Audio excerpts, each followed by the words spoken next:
Hello friends, social science study room में आपका स्वागत है। थ्योरी की क्लास में आज हम करेंगे सिक्स क्लास की हिस्ट्री, चैप्टर 7, अशोक एक अनोखा सम्राट जिसने युद्ध का त्याग किया। बेटा, हमारी थ्योरी की क्लासेस चल रही है, जैसा कि मैं आपको बता चुकी हूँ हमारी थ्योरी की क्लासेस चल रही है। थ्योरी की क्लासेस में ज्योग्राफी में करा चुकी हूँ, अब हिस्ट्री स्टार्ट हो चुका है हमारा। सिक्स क्लास की हिस्ट्री अभी करा रही हूँ मैं। 6, 7, 8 हिस्ट्री कराने के बाद फिर हम पॉलिटी करेंगे और साथ के साथ PYQ भी हम करते चल रहे हैं, आप देख सकते हो मेरे चैनल पे। और उसके बाद जो सिक्स क्लास की नई बुक लगी है अब वो भी हम करेंगे। तो प्लीज़ मेरे चैनल पे बने रहिएगा, क्योंकि यहाँ पे आपको हर चीज़ मिल जाएगा सोशल साइंस से रिलेटेड। सीटेट के लिए हर टॉपिक मैं आपको कराऊंगी, हर कंटेंट कराऊंगी, चाहे वो PYQ हो, चाहे वो थ्योरी हो, चाहे वो इम्पोर्टेंट क्वेश्चन आंसर हो, या फिर जो ट्रिक होता है एग्ज़ाम क्लियर करने का ट्रिक, वो सारा कुछ मैं कराऊंगी आपको।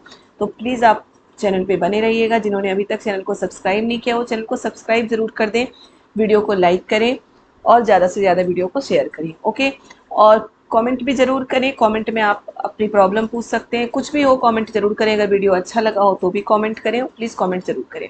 चलिए तो देखते हैं क्या है हमारे चैप्टर में। सिक्स क्लास की हिस्ट्री है ये, अशोक एक अनोखा सम्राट जिसने युद्ध का त्याग किया। अशोक के बारे में आपको पता होगा कि अशोक कौन थे। अशोक मगध के सम्राट थे वो, ठीक है, मगध के सम्राट थे अशोक।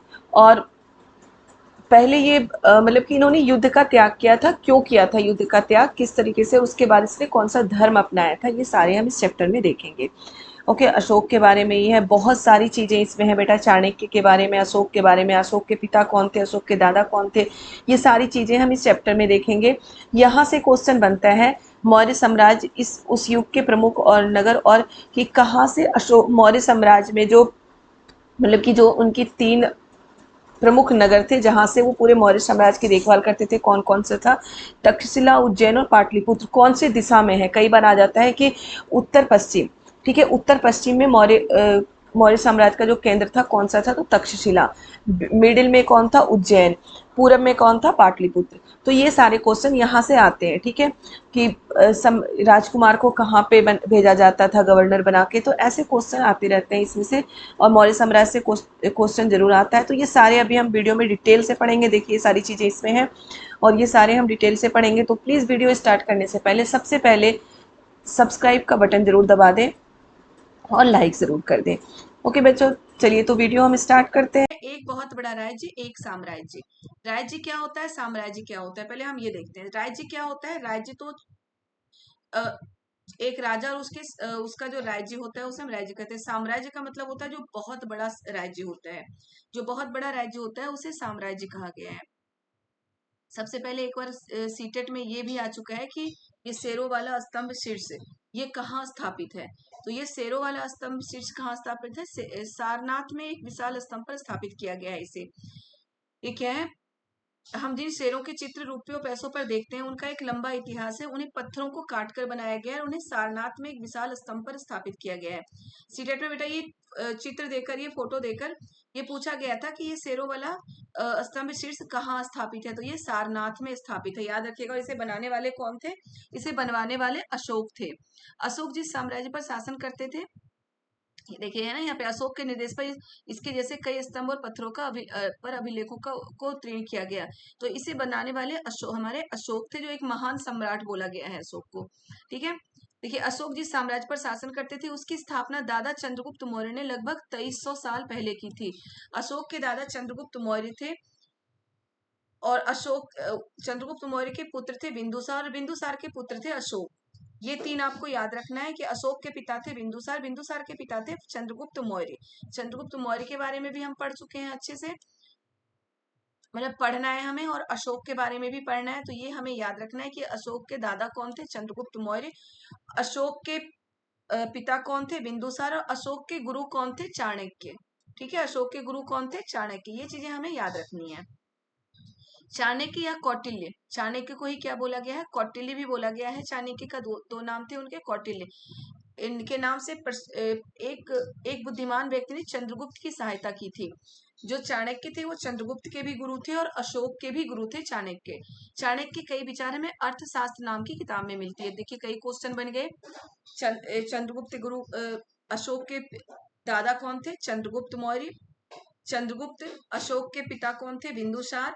दूसरा पॉइंट, अशोक ये मौर्य साम्राज्य की स्थापना कब हुई? 2300 साल पहले। चाणक्य किसके गुरु थे? चाणक्य। चंद्रगुप्त, अगर आपके ऑप्शन में चंद्रगुप्त मौर्य या फिर अशोक आए तो आप दोनों में से कोई भी लगा सकते हैं। या फिर अशोक के गुरु कौन थे? चंद्रगुप्त मौर्य, सॉरी चाणक्य, या फिर कौटिल्य। कौटिल्य भी बोला गया उन्हें। दोनों नाम आपको याद रखना है। चंद्रगुप्त के गुरु कौन थे? चाणक्य या कौटिल्य। दोनों एक ही व्यक्ति है बेटा, उनके अलग अलग नाम है। ओके। और अर्थशास्त्र नामक बुक किताब की रचना किसने की? तो चाणक्य ने की। कई क्वेश्चन बन रहे हैं बेटा बस यहीं से। और शेरों वाले स्तंभ शीर्ष का निर्माण किसने करवाया था? अशोक ने करवाया था। शेरों वाला स्तंभ शीर्ष कहाँ स्थापित किया गया है? सारनाथ में स्थापित किया गया है। आप देख सकते हैं इतने से ही बहुत सारे क्वेश्चन बन रहे हैं और बहुत सारे पॉइंट बन रहे हैं। तो ये सारे पॉइंट आप आराम से 1 2 3 4 करके लिख लें। ओके, आगे चलिए हम बढ़ते हैं। ये क्वेश्चन, ये सारे क्वेश्चन जो मैं आपको बोल रही हूँ बहुत ही इंपॉर्टेंट है, बहुत ही महत्वपूर्ण है, तो उसे आपको याद करना है। ये वंश भी बिल्कुल याद कर लेना है। चंद्रगुप्त मौर्य, चंद्रगुप्त मौर्य का पुत्र बिंदुसार, बिंदुसार का पुत्र अशोक। चलिए आगे देखते हैं। साम्राज्य में बहुत सारे नगर थे। साम्राज्य की राजधानी पाटलिपुत्र थी। इंपॉर्टेंट है, साम्राज्य की राजधानी कहाँ थी? पाटलिपुत्र थी। उज्जैन और तक्षशिला जैसे प्रमुख नगर थे। और साम्राज्य की राजधानी, 3 राजधानियां थी मौर्य साम्राज्य में, पाटलिपुत्र, उज्जैन और तक्षशिला। याद रखिएगा, 3 राजधानी थी मौर्य साम्राज्य में, पाटलिपुत्र, उज्जैन और तक्षशिला। ठीक है। तक्षशिला उत्तर पश्चिम, देखिए यहाँ पे दिया गया है तक्षशिला उत्तर पश्चिम। यहाँ पे हमारा तक्षशिला है। यहाँ पे तक्षशिला थी क्योंकि जो मौर्य साम्राज्य बहुत ही बड़ा साम्राज्य था, अफगानिस्तान तक फैला हुआ था। देख रहे हैं यहाँ पे जो रेड रेड दिखाया गया, ये भी मौर्य साम्राज्य का ही पार्ट है। मौर्य साम्राज्य अफगानिस्तान तक फैला हुआ था, इसलिए इसकी राजधानियां भी शासन की सुविधा के लिए 3 राजधानी बनाई गई थी, पाटलिपुत्र, उज्जैन और तक्षशिला। अब इसमें जो क्वेश्चन आता है, ये आता है कि उत्तर पश्चिम में जो मौर्य साम्राज्य की राजधानी कहाँ पे थी? तो उत्तर पश्चिम में मौर्य साम्राज्य की राजधानी तक्षशिला थी। उत्तरी तरफ उज्जैन, उज्जैन उत्तरी भारत से दक्षिणी भारत जाने के रास्ते में पड़ता था। उज्जैन दूसरी राजधानी थी जो कहाँ था? उत्तरी भारत से दक्षिणी भारत जाने के रास्ते में।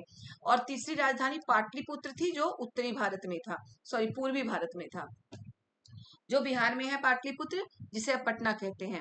तो ये 3 राजधानी थी। तीनों राजधानी की दिशा आपको याद रखना। और 3 राजधानी इसलिए थी क्योंकि मौर्य साम्राज्य बहुत बड़ा था, तो शासन व्यवस्था अच्छी बनाए रखने के लिए 3 राजधानियां थी, तक्षशिला, उज्जैन और पाटलिपुत्र। तक्षशिला था उत्तर पश्चिम में, उज्जैन उत्तर से दक्षिण की ओर जाने के रास्ते में, पाटलिपुत्र पूरब के साइड बिहार में। ठीक है। शायद नगरों में व्यापारी, सरकारी अधिकारी, शिल्पकार रहा करते थे। ये तो चलिए ठीक है। अब इसमें से क्वेश्चन कहाँ से आता है? राज्य साम्राज्य से कैसे भिन्न था? देखिए ये मैं ऊपर ही बता देती हूँ, राज्य साम्राज्य से कैसे, चूंकि साम्राज्य राज्यों के से बड़े होते थे और उनकी रक्षा के लिए बड़ी बड़ी सेनाओं की जरूरत होती थी, इसलिए सम्राटों को राजाओं की तुलना में ज्यादा संसाधनों की आवश्यकता होती थी। राज्य क्या होता, साम्राज्य क्या होता था? राज्य से बड़े होते थे, इसी कारण उन्हें बड़ी संख्या में कर इकट्ठा करने वाले अधिकारियों की जरूरत होती थी। मतलब कि साम्राज्य में अधिकारियों की भी ज्यादा जरूरत होती थी, सेनाओं की भी ज्यादा जरूरत होती थी, क्योंकि साम्राज्य राज्यों से बहुत बड़ा होता था। अब साम्राज्य का प्रशासन, जो मौर्य साम्राज्य, उसका प्रशासन किस प्रकार से चला है? पाटलिपुत्र के आसपास के इलाकों में सम्राट सीधा नियंत्रण रखता था। जो सम्राट थे, जैसे कि चंद्रगुप्त मौर्य हो गए, बिंदुसार, अशोक, ये सारे क्या थे? पाटलिपुत्र में ही रहते थे। तो वहां और उसके आसपास के क्षेत्र में वो सीधा अपना देखरेख वो खुद करते थे। ठीक है। पाटलिपुत्र उसके आसपास के इलाकों में सम्राट का सीधा नियंत्रण था। वही क्या होता था? तक्षशिला या उज्जैन जैसी प्रांतीय राजधानियों से शासन, तक्षशिला या उज्जैन जैसी प्रांतीय राजधानियों से शासन किया जाता था। तक्षशिला और उज्जैन में क्या होता था? प्रांतीय राजधानियों से शासन किया जाता था। क्या है? देखिए मौर्य साम्राज्य के भीतर कई छोटे क्षेत्र या प्रांत थे, वहीं से तक्षशिला और उज्जैन से राजधानियों से शासन किया जाता था। अब ये क्वेश्चन आ चुका है सीटेट में कि अक्सर राजकुमारों को वहां राज्यपाल बना के भेजा जाता था। तक्षशिला और कुछ हद तक पाटलिपुत्र से इन क्षेत्रों में, यानी कि तक्षशिला और उज्जैन में क्या करते थे? राजकुमारों को राज्यपाल बना के भेजा जाता था। ये क्वेश्चन आ चुका है कि तक्षशिला और उज्जैन में राज्यपाल बनाकर या गवर्नर बनाकर किसे भेजा जाता था? तो राजकुमारों को राज्यपाल या गवर्नर बनाकर भेजा जाता था। तक्षशिला और उज्जैन में, पाटलिपुत्र में सम्राट रहते थे, इसलिए पाटलिपुत्र के आसपास के इलाकों में सम्राट का सीधा प्रशासन था, वो खुद ही वहां पे प्रशासन करते थे। लेकिन तक्षशिला और उज्जैन में क्या होता था, छोटे छोटे प्रांतीय राजधानियों से शासन किया जाता था, या राजकुमारों और राजकुमारों को राज्यपाल या गवर्नर बनाकर भेजा जाता था। प्रादेशिक केंद्रों के बीच विस्तृत क्षेत्र थे। इनके इलाकों में मौर्य शासक सिर्फ मार्गों और नदियों पर नियंत्रण रखते थे। और प्रादेशिक क्षेत्र थे, यहाँ पे सिर्फ मार्गों और नदियों पर नियंत्रण रखते थे, ताकि वहां से जो कर या फिर जो भी फायदा हो वो इनको मिल सके। उत्तर पश्चिम कंबल के लिए और दक्षिण भारत सोने और कीमती पत्थरों के लिए प्रसिद्ध था। जो महत्वपूर्ण है बस मैं वही आपको बता रही हूँ, क्योंकि बहुत ज्यादा बताने से क्या होता है, फिर हम पजल होते हैं, हमें कुछ मतलब फिर लगता है कि कितनी चीजें हम याद कर सकते हैं। तो जो जो महत्वपूर्ण है मैं आपको वही बताती जा रही हूँ। अब याद रखिएगा कि मौर्य साम्राज्य के समय उत्तर पश्चिम क्या होता है, इधर है हिमाचल, ये सब का इलाका है, तो वो कंबल के लिए प्रसिद्ध था। थोड़ा सा दिमाग लगाइएगा, उत्तर पश्चिम ये इलाका है, यहाँ सर्द ठंड इलाका होता था, ये कंबल के लिए प्रसिद्ध था। दक्षिण भारत सोने और कीमती पत्थरों के लिए प्रसिद्ध था। दक्षिण भारत है वो किसके लिए प्रसिद्ध था, सोने और कीमती पत्थरों के लिए प्रसिद्ध था। ठीक है। नजराना किसे कहते हैं, यहाँ कर नियमित ढंग से इकट्ठा किया जाता है, वही नजराना अनियमित रूप से जब भी संभव हो इकट्ठा किया जाता है। नजराना उसे कहते हैं कोई जो गिफ्ट देता है, उसे हम नजराना कहते हैं। ठीक है। अब देखिए इसमें से क्वेश्चन में फिर से आपको एक रिमाइंड करा रही हूँ एक बार। सबसे पहले शेरों वाला स्तंभ शीर्ष किसने बनवाया था, अशोक ने। उसकी स्थापना कहाँ की गई है, सारनाथ में। अशोक मौर्य साम्राज्य के अशोक जिस साम्राज्य का शासन करते थे उसकी स्थापना दादा चंद्रगुप्त मौर्य ने 2300 साल पहले की थी। अशोक के दादा कौन थे, चंद्रगुप्त मौर्य। मौर्य साम्राज्य की स्थापना कब हुई थी, 2300 साल पहले। अशोक के पिता का नाम क्या था, बिंदुसार। अशोक के गुरु कौन थे, चाणक्य या कौटिल्य। चंद्रगुप्त मौर्य के गुरु कौन थे, चाणक्य या कौटिल्य, याद रखिएगा। अर्थशास्त्र नामक पुस्तक की रचना किसने की, चाणक्य ने। अर्थशास्त्र नामक पुस्तक में क्या लिखा गया है, तो राज्य के शासन के बारे में लिखा गया है। ये बहुत इंपॉर्टेंट है, बिल्कुल ध्यान रखिएगा कि अर्थशास्त्र नामक जो पुस्तक है उसमें मौर्य साम्राज्य के प्रशासन के बारे में लिखा गया है। अब है ये मौर्य साम्राज्य में 3 राजधानी थी, पाटलिपुत्र, उज्जैन और तक्षशिला। पाटलिपुत्र पर क्या होता था, तक्षशिला उत्तर पश्चिम में था, पाटलिपुत्र पूरब के साइड, और उज्जैन उत्तर से दक्षिण जाने वाले रास्ते पे। ठीक है। अब आगे देखिए कि पाटलिपुत्र में ये तो चलिए, अब देखिए पाटलिपुत्र और उसके आसपास के इलाकों में सम्राट का सीधा प्रशासन था। वही तक्षशिला या उज्जैन जैसी प्रांतीय राजधानियों से शासन किया जाता था। तक्षशिला और उज्जैन पर क्या होता था, प्रांतीय राजधानियों से शासन किया जाता था। अक्सर राजकुमारों को तक्षशिला और उज्जैन में राज्यपाल बनाकर भेजा जाता था। इंपॉर्टेंट है कि राजकुमारों को कहाँ पे राज्यपाल बना के भेजा जाता था, तक्षशिला और उज्जैन में। ठीक है। प्रादेशिक केंद्रों के बीच विस्तृत क्षेत्र थे। इनके इलाकों में मौर्य शासक सिर्फ मार्गों और नदियों पर नियंत्रण रखने की कोशिश करते थे। ये क्वेश्चन थोड़ा सा घुमा के भी पूछा जा सकता है कि प्रादेशिक क्षेत्रों के केंद्रों के बीच बहुत बड़ा क्षेत्र था, यहाँ पे मौर्य शासक कहाँ शासन करना चाहते थे, तो मार्गों और नदियों पे, जो कि आवागमन के लिए महत्वपूर्ण था। यहाँ से उन्हें जो संसाधन कर और भेंट के रूप में मिलते थे वो इकट्ठा किया जाता था। ठीक है। तो ये याद रखिएगा कि मार्गों नदियों पे क्यों शासन करना चाहते थे, क्योंकि वहां जो संसाधन और भेंट उन्हें मिलता था उन्हें वो इकट्ठा करते थे। और उदाहरण के लिए अर्थशास्त्र में ये लिखा गया है, ये जो चीजें मैं आपको नीचे बता रही हूँ कि कंबल उत्तर पश्चिम में कंबल और दक्षिण भारत में सोने के लिए प्रसिद्ध था, ये कहाँ लिखा गया, ये अर्थशास्त्र की पुस्तक में लिखा गया। अर्थशास्त्र की पुस्तक लिखने वाले चाणक्य या कौटिल्य थे। ठीक है। नजराना क्या होता है, नजराना जो गिफ्ट जिसे हम बोलते हैं वो नजराना है। राजधानी में सम्राट मेगस्थनीज चंद्रगुप्त के दरबार में पश्चिम एशिया के यूनानी राजा सेल्यूकस निकेटर का राजदूत था।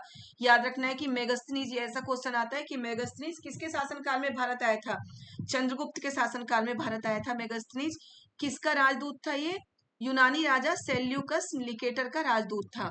2 क्वेश्चन इससे बनता है कि मेगस्थनीज किसके शासनकाल में भारत आया था, चंद्रगुप्त मौर्य के शासनकाल में। मेगस्थनीज किसका राजदूत था, तो सेल्यूकस निकेटर का राजदूत था। ठीक है। अब देखिए हम अशोक के बारे में, तभी मौर्य साम्राज्य के बारे में हम पढ़े थे। अशोक एक अनोखा सम्राट, तो अशोक को अनोखा सम्राट क्यों बोला गया है, वह ऐसे पहले शासक थे जिन्होंने अभिलेखों द्वारा जनता तक अपने संदेश पहुंचाने की कोशिश की। बहुत इंपॉर्टेंट है कि अभिलेख, जो कि पत्थरों पर खुदाई करते हैं अभिलेख, उस पर लिखकर जनता को अपनी संदेश पहुंचाने वाला सबसे पहला शासक कौन था, अशोक था। सबसे पहला ऐसा शासक था जिन्होंने अभिलेखों द्वारा जनता तक अपने संदेश पहुंचाने की कोशिश की। अशोक के ज्यादातर अभिलेख प्राकृत भाषा और ब्राह्मी लिपि में थे। क्या थे अशोक के ज्यादातर अभिलेख, किस भाषा में थे, प्राकृत और ब्राह्मी लिपि में। प्राकृत भाषा में पिछले चैप्टर में आपको बता चुकी हूँ। प्राकृत भाषा जो लोकल लैंग्वेज होता है वो होता है। ब्राह्मी लिपि एक लिपि होती है जिसमें अभिलेख की खुदाई होती थी मौर्य साम्राज्य में। ठीक है, तो अशोक पहला शासक था जिसने अभिलेखों द्वारा जनता तक अपनी संदेश पहुंचाने की कोशिश की। अशोक के ज्यादातर अभिलेख प्राकृत भाषा और ब्राह्मी लिपि में लिखी गई थी। ओके, अब अशोक और कलिंग का युद्ध, ये बहुत बार आप सुन चुके होंगे कि कलिंग के युद्ध के बाद ही अशोक ने क्या किया था, युद्ध का त्याग कर दिया था। क्योंकि अशोक जब वहां पर ये देख रहे थे कि कलिंग के युद्ध में जीत के बाद वहां पे लाशें पड़ी हुई थी, बहुत लोग मारे गए थे, तो उन्हें इन चीजों से बहुत ज्यादा घृणा होने लगी कि उनके कारण, बस साम्राज्य विस्तार के कारण इतने सारे लोग मारे गए, निर्दोष लोग, वो लोग तो अपने राजा के लिए काम कर रहे थे, वो निर्दोष लोग साम्राज्य विस्तार के कारण मारे गए, इसलिए उन्होंने युद्ध का परित्याग कर दिया था। है, लेकिन युद्ध जनित हिंसा और खून खराबा देखकर उन्हें युद्ध से वितृष्णा हो गई। उन्होंने निर्णय लिया कि अब भविष्य में कभी युद्ध नहीं करेंगे। ये क्वेश्चन भी आ सकता है कि किस युद्ध के बाद अशोक ने ये निर्णय लिया कि भविष्य में कभी युद्ध नहीं करेंगे, तो कलिंग युद्ध के बाद। अब इससे जो क्वेश्चन आ चुका है और आ सकता है वो ये भी है कि कलिंग कहाँ है, तो कलिंग तटवर्ती उड़ीसा का प्राचीन नाम है। ठीक है, कलिंग कलिंग क्या है, तटवर्ती उड़ीसा का प्राचीन नाम है। और कलिंग युद्ध के बाद ही अशोक ने युद्ध का परित्याग कर दिया था और भविष्य में कभी युद्ध ना करने की कसम खाई थी उन्होंने। अब अशोक का धम, धम यहाँ क्या बोला गया, किसे बोला गया, धम यहाँ पे धर्म को बोला गया है। ठीक है, तो अशोक बुद्ध के उपासक थे, वो बुद्ध के उपदेशों से प्रेरित थे, तो बौद्ध धर्म मानते थे। सिंपल है, अशोक बौद्ध धर्म मानते थे अगर बुद्ध के उपासक थे और बुद्ध के उपदेशों से प्रेरित थे। बौद्ध धर्म का प्रचार उन्होंने बहुत, मतलब कि नेपाल, अफगानिस्तान, बहुत दूर दूर तक उन्होंने बौद्ध धर्म का प्रचार किया था। एशिया के बहुत सारे क्षेत्रों में अशोक के द्वारा बौद्ध धर्म का प्रचार किया गया था। धम्म महामात नाम के अधिकारियों की नियुक्ति की जाती थी। अब अशोक के द्वारा क्या होता था, धम्म महामात नामक अधिकारियों की नियुक्ति की गई थी, जगह जगह जाकर धर्म की शिक्षा देते थे। अब ये क्वेश्चन भी आ सकता है कि धम्म महामात नामक अधिकारियों की नियुक्ति किसके शासनकाल में की गई थी, तो अशोक के शासनकाल में की गई थी। धम्म महामात नामक अधिकारियों की नियुक्ति जो जगह जगह जाकर धम्म यानी कि धर्म की शिक्षा देते थे। अशोक ने यह महसूस किया कि जिन इन समस्याओं का निदान उनका कर्तव्य है, मतलब जो भी समस्याएं उनके चल रही है कि पड़ोसी के बीच झगड़े हो रहे हैं, मार काट हो रहा है, जानवरों की बलि चढ़ाई जा रही है, एक दूसरे को मारा जा रहा है, तो इन समस्याओं का निवारण करने के लिए अशोक को ये लगा कि हम अगर धर्म का प्रचार करें तभी इन समस्याओं का निवारण हो सकता है। तो उसके लिए धम्म महामात्य की नियुक्ति की गई जो धर्म की शिक्षा देते थे जगह जगह जाके। और अशोक ने अधिकारियों को निर्देश दिया गया था कि राजा के संदेश को लोगों को पढ़कर सुनाएं। अब अशोक ने एक और निर्देश दिया था कि जो मतलब कि शिलालेखों पर जो वो अपने संदेश लोगों को भेजते हैं या शिलाओं और स्तंभों पर खुदवा दिए गए संदेश, बहुत से शिलाओं और स्तंभों पर अभी ऊपर मैं बता चुकी हूँ कि अशोक ही एक पहला ऐसा सम्राट था जिसने मतलब कि शिलाओं पर खुदवा के अपने संदेश जनता तक पहुंचाए। तो वो जनता तक सिर्फ खुदवा के छोड़ते नहीं थे, बल्कि अधिकारियों को ये निर्देश दिया गया था कि वो राजा के संदेश को उन लोगों को पढ़कर सुनाए जो खुद पढ़ नहीं सकते थे। ठीक है, अशोक के साम्राज्य में यानी कि मौर्य साम्राज्य में अशोक के द्वारा अधिकारियों को निर्देश दिया गया था, ये जो धम्म महामात थे, कि जो राजा के संदेश है उन्हें पढ़कर वो अनपढ़ लोगों को, जो लोग पढ़ नहीं सकते, उन्हें सुनाया जाए। चैप्टर हो गया बेटा। ये अशोक के बारे में हमें पढ़ना था, मैं आपको बता चुकी थी कि अशोक के बारे में पढ़ना था, उनका धर्म क्या है। इसमें बहुत कम चीजें हैं जो याद करने की हैं, समझने की हैं, समझ के याद करिए। ये जरूर याद करिएगा कि जो मौर्य साम्राज्य की तीनों राजधानियां थी, कहाँ कहाँ पे थी, कहाँ पे किसका शासन था। पाटलिपुत्र से सीधा सम्राट का शासन था, तक्षशिला और उज्जैन में राजकुमारों को गवर्नर बनाकर भेजा जाता था। क्लियर है, तो बहुत अच्छे से चैप्टर को समझिए, नोट्स